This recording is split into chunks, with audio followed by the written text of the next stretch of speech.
En manchette aujourd'hui, des allégations de racisme au cégep régional font l'objet d'une enquête et les maisons pour femmes victimes de violences craignent pour leur financement. Le TVA Nouvelles commence maintenant.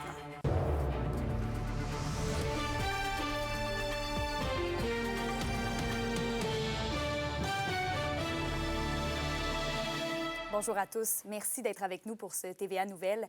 On revient d'abord sur des allégations de racisme au cégep de l'Abitibi-Témiscamingue l'été dernier.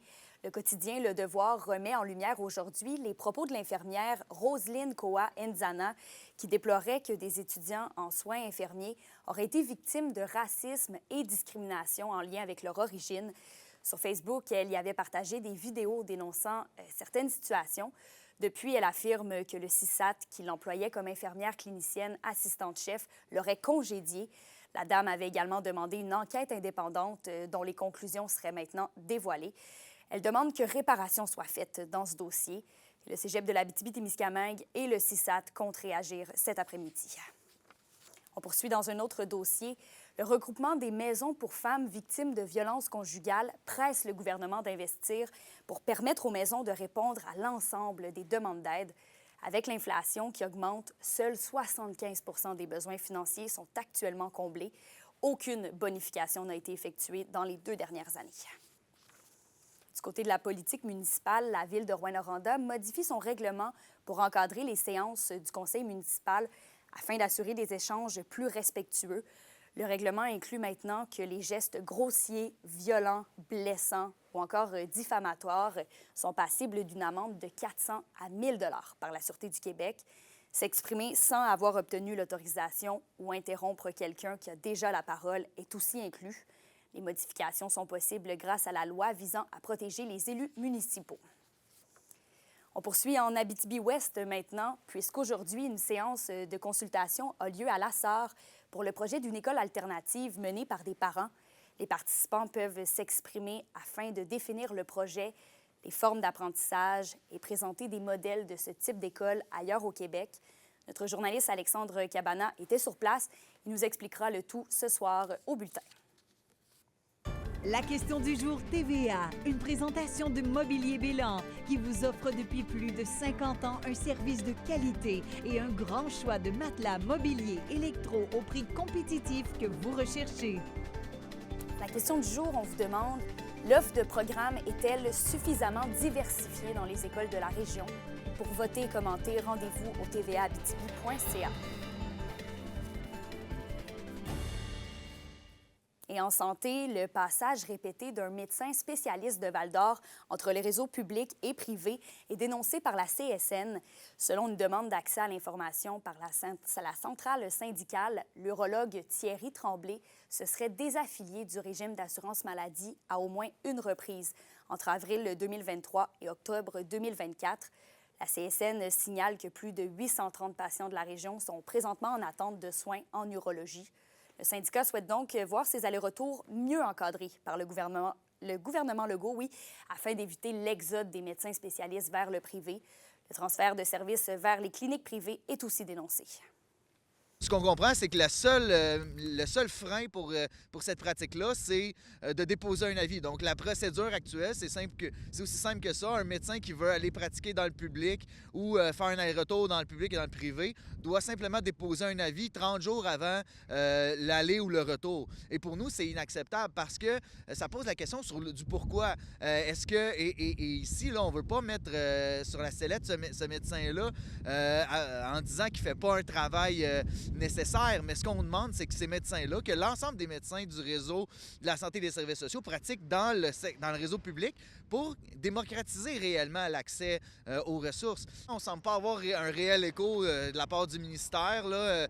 Je pense que le seul début d'engagement qui a été fait, on se rappellera qu'à l'automne, le ministre Dubé avait déposé un projet de loi pour forcer les nouveaux médecins à pratiquer 5 ans dans le réseau public. On va parler de vigilance des automobilistes. La Fédération des transporteurs par autobus donne un nouvel élan à la campagne de sensibilisation M'as-tu vu? Elle vise à dénoncer les comportements dangereux des conducteurs à l'approche des autobus scolaires. Le décès tragique du jeune Nathan Macamo d'Amos en août dernier, on s'en souvient bien, témoigne de l'importance d'une telle démarche.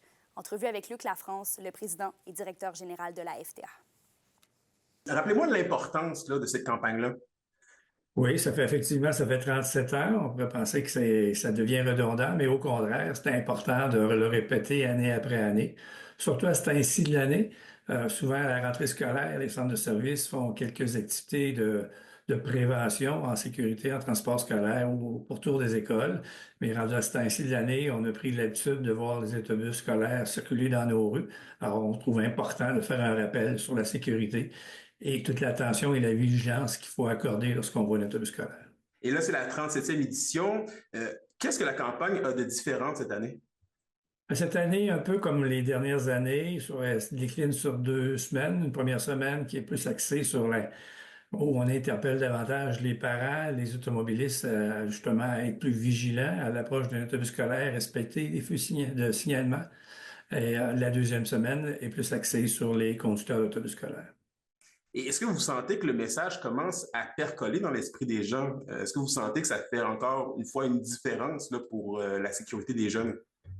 On pourrait tenter de dire oui, parce que notre bilan en termes de sécurité, en termes d'accidents ou en termes de blessés d'enfants à bord d'un auto scolaire est en constante diminution. Malheureusement, on a eu un décès en début d'année scolaire où un enfant traversait la rue, l'automobiliste n'a pas respecté le fil clignotants pour...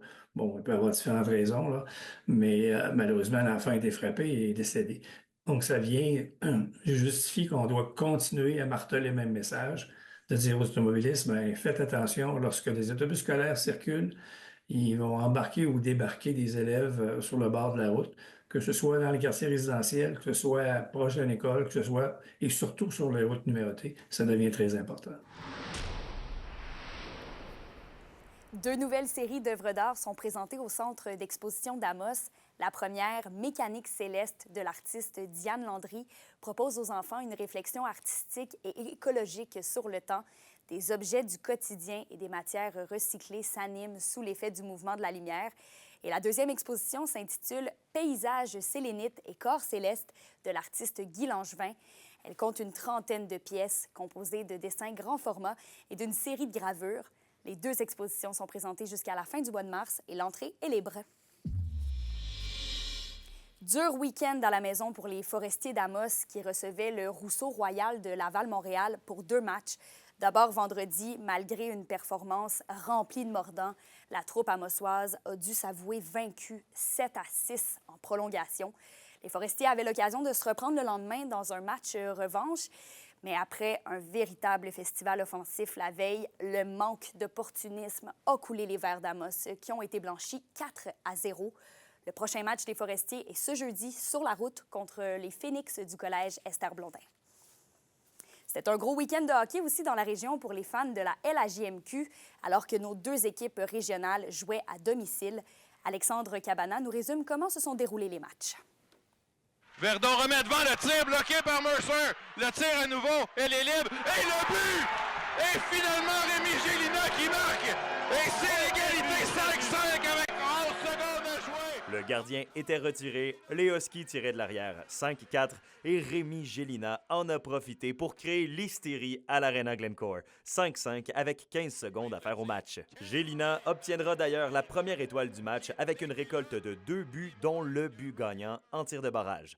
La recrue de 19 ans des Huskies en est à 16 buts en 14 matchs. Je suis content de ce que je fais, puis il faut juste que je continue à ce pace-là. Je pense que j'essaie encore d'améliorer des affaires, puis il faudrait améliorer notre jeu défensivement. Je pense qu'on a accordé beaucoup de buts dans les derniers matchs, mais c'est quelque chose qui se travaille au moins. C'est pas un manque d'effort ou quoi que ce soit. Là. On donne notre 100% à chaque match. Fait que je pense que défensivement, il faut essayer de plus se regrouper puis travailler là-dessus pour les playoffs. Là. Scénario presque identique samedi soir. Victoire de Rouyn-Noranda 6-5, cette fois contre le Drakkar de Bécomo. Et c'est le petit Suisse Lars Steiner qui a animé le spectacle pour Rouyn-Noranda avec 1 but et 2 passes. Le gardien Samuel Moloche récolte les 2 victoires au terme d'un week-end des plus chargés. Pour nous, c'est intéressant. On sent l'appui de la foule, puis ils peuvent faire partie de la solution avec nous. Puis, même de revoir, là, juste quand Rémi Gélina est revenu sur la patinoire samedi, suite à sa blessure, on a senti un vent d'énergie passer à travers la foule. Et grosse fin de semaine de hockey à Val-d'Or, alors que la troupe de Maxime Desruisseaux recevait 2 fois le Drakkar de Bécomo. Une première soirée à oublier cependant vendredi soir, alors que le Drakkar a écrasé les Foreurs 10-5. Un match difficile où rien ne fonctionnait défensivement pour le Vert et Or. Un scénario plus clément s'est dessiné dimanche, alors que les Foreurs ont rebondi en arrachant un point en prolongation au Drakkar. Marque finale 6-5. Philippe Veilleux a été le meilleur des siens avec 6 points en 2 matchs. Le voilà à 51 points en 44 rencontres. Vendredi, assurément, ça a été plus difficile, mais j'ai aimé de la manière qu'on a rebondi hier devant nos partisans. On avait une super de belle foule, c'était le fun. Plusieurs jeunes, c'était dynamique dans les estrades, puis je pense qu'on leur a offert tout qu'un match. Puis pour être honnête avec toi, quand tu t'en vas en prolongation, on a eu 3-2 contre 1 qu'on n'a pas capitalisé. Ils s'en vont l'autre bord et à mettre dedans, donc on perd en prolongation, mais assurément, c'est un gros point pour nous.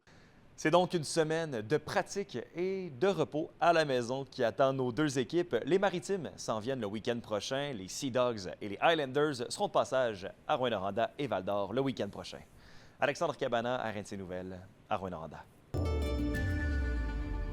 À la météo, on risque d'avoir une journée beaucoup plus calme qu'hier.